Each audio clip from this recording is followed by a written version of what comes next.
Hey guys, Jennuine Love checking in. Day 30 of 30 days Facebook Lives. I can't believe it's already been 30 times that we've done this. If you have been with me for all of the 30 videos, please let me know.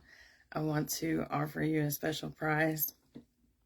If you have, even if you didn't catch me live, hey, even if you didn't catch me live, if you've watched all 30 of the videos, let me know. Hey, Raphael, let me know because I want to offer you a special prize.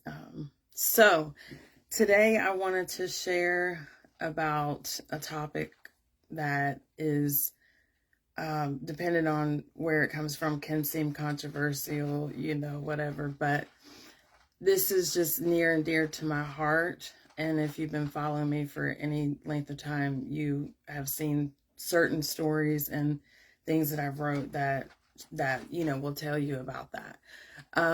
But today I just want to talk a little bit about embracing your sexual sovereignty. Embracing your sexual sovereignty. If you hear that crunching noise, it's because Sassy decided that now was the time that she wanted to eat. And right before I hit play, she decided she wanted to bark. Anyway, if you hear crunching, Sassy's hungry. So first I want to define what sovereignty means, so that we're clear that this is the basis that I'm coming from. Sovereignty, Webster is defining as supreme power or authority, and to govern one's self. Supreme power and authority and the ability to govern oneself.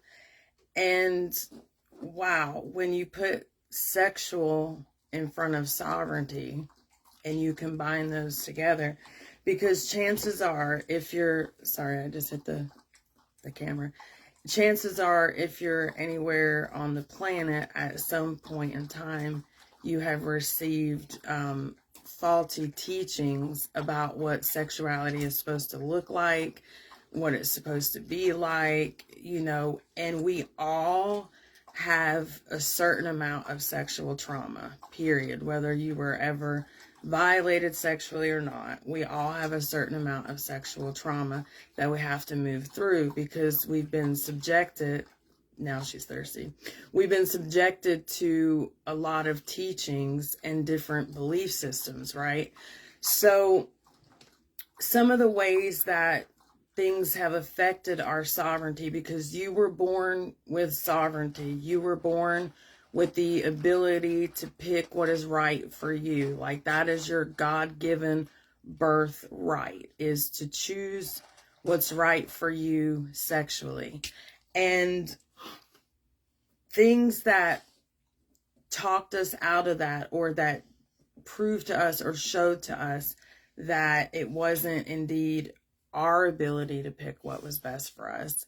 Some of the different things that we have on the list are sexual abuse. Like, that's one of the very most basic ones right there, because anytime you have been violated sexually, regardless of your gender, regardless of your age, now you don't really believe in your sovereignty because someone has, taken control over an experience as it relates to you and your body and has violated you.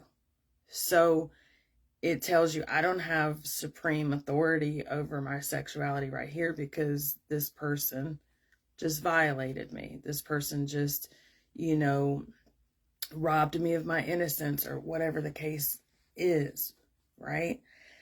So that's the first place. And sadly, so many of us, again, regardless of gender, fall into that category where we have been sexually violated in some way, shape, or form. And so chances are, a lot of us, it happened as kids, some of us older, and regardless of when it happens, but especially when you're young, you develop this belief that I don't have control over my body, that I don't have sovereignty over my body.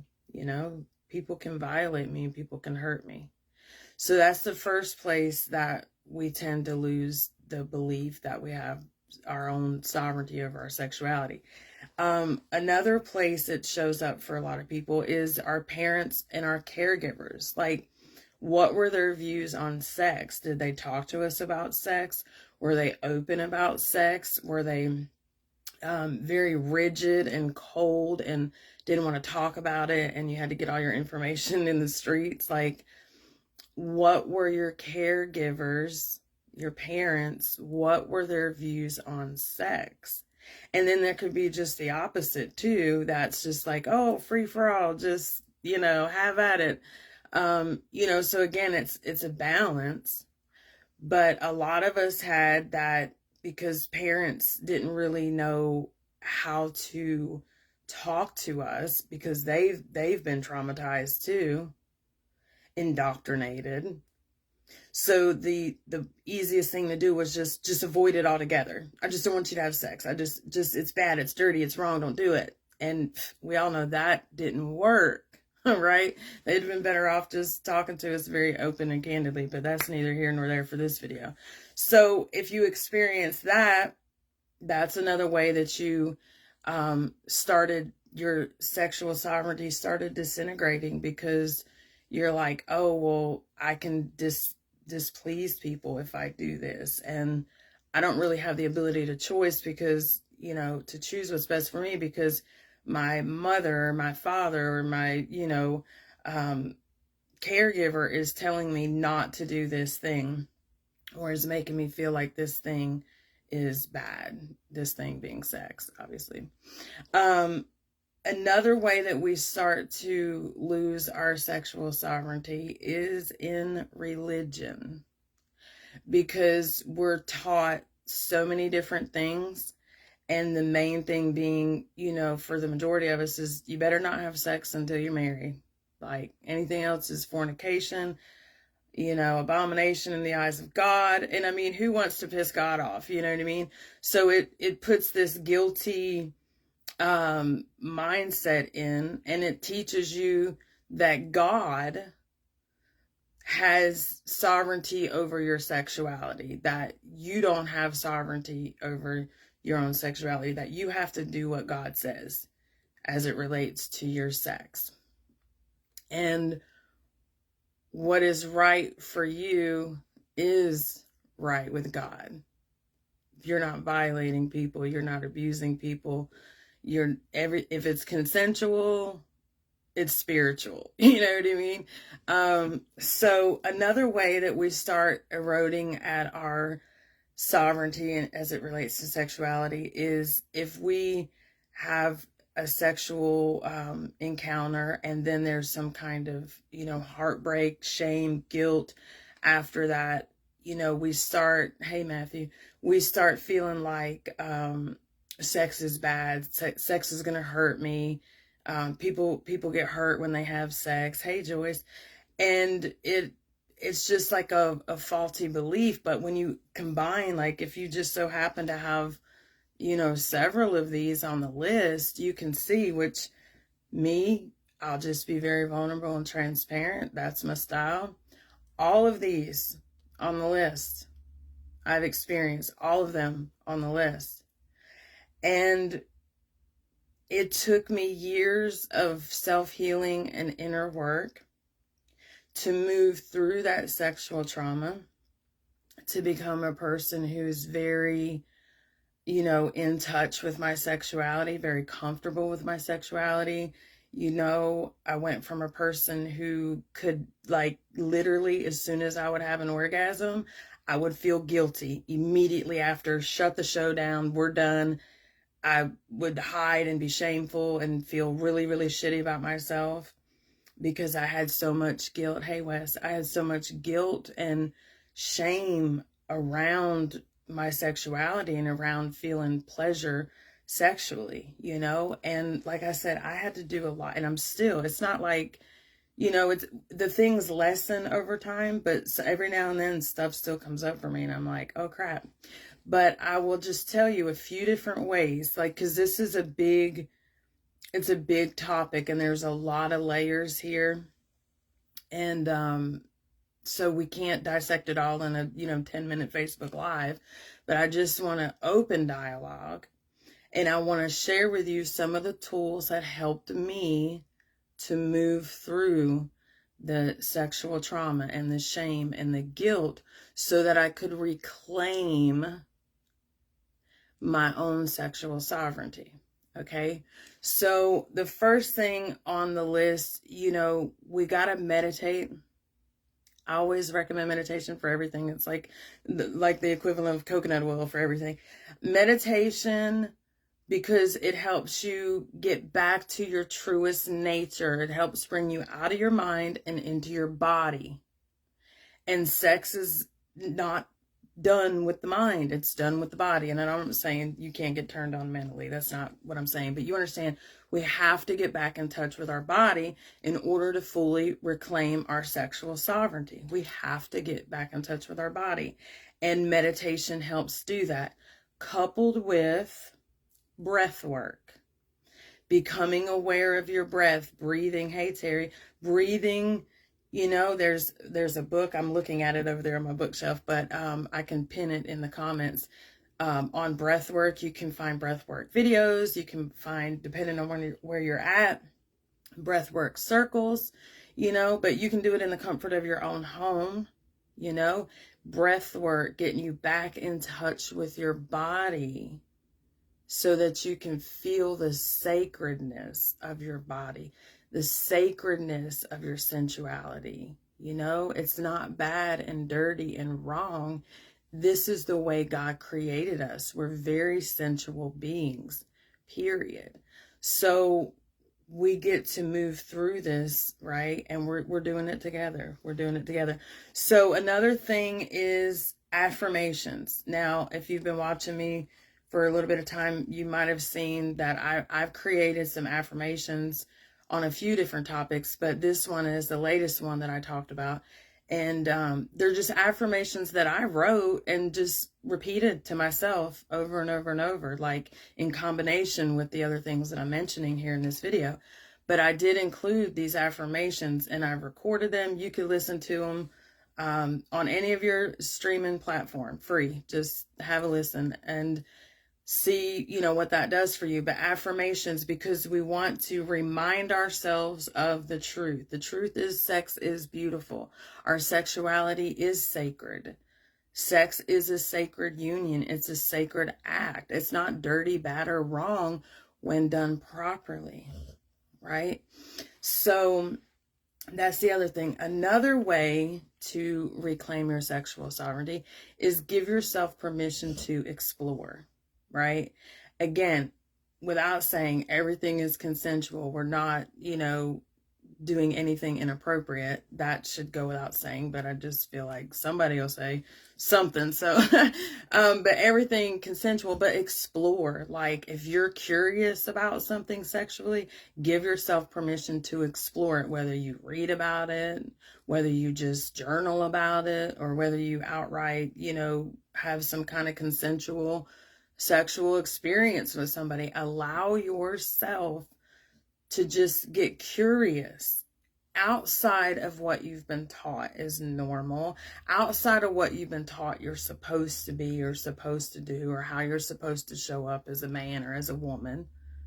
Because that's a whole nother video, how men are supposed to show up and how women are supposed to show up. It's just all BS, but that's another video.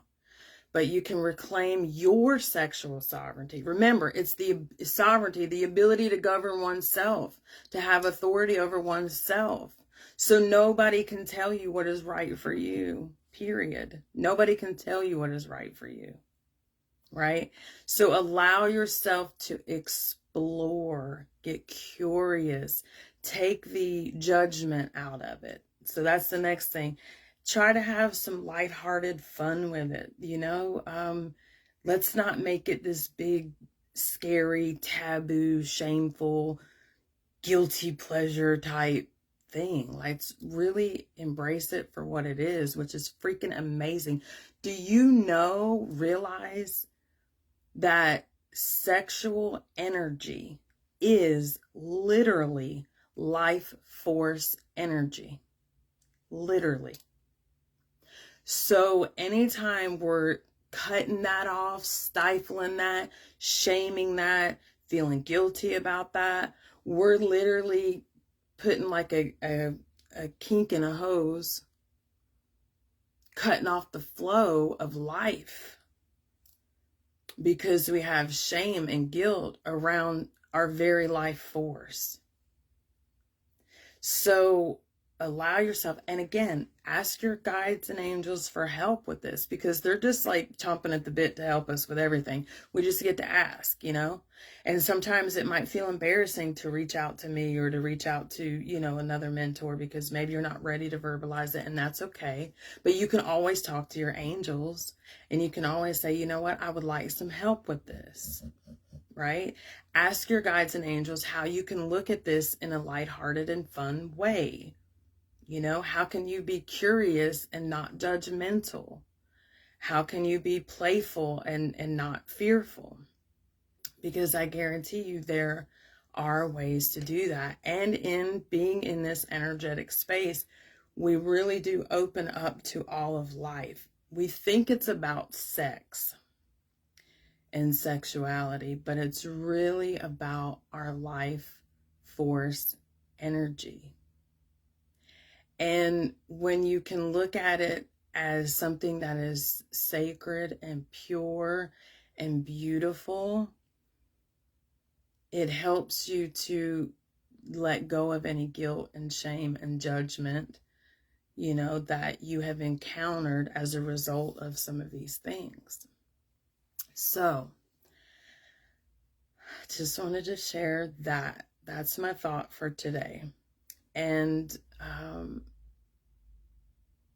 I really understand, as somebody who been through a lot of sexual trauma as a kid, like starting at 6, and it didn't stop when I was 6, you know, it kept on. And man, I've really done some healing work. And so I can tell you that healing is freaking absolutely possible, right?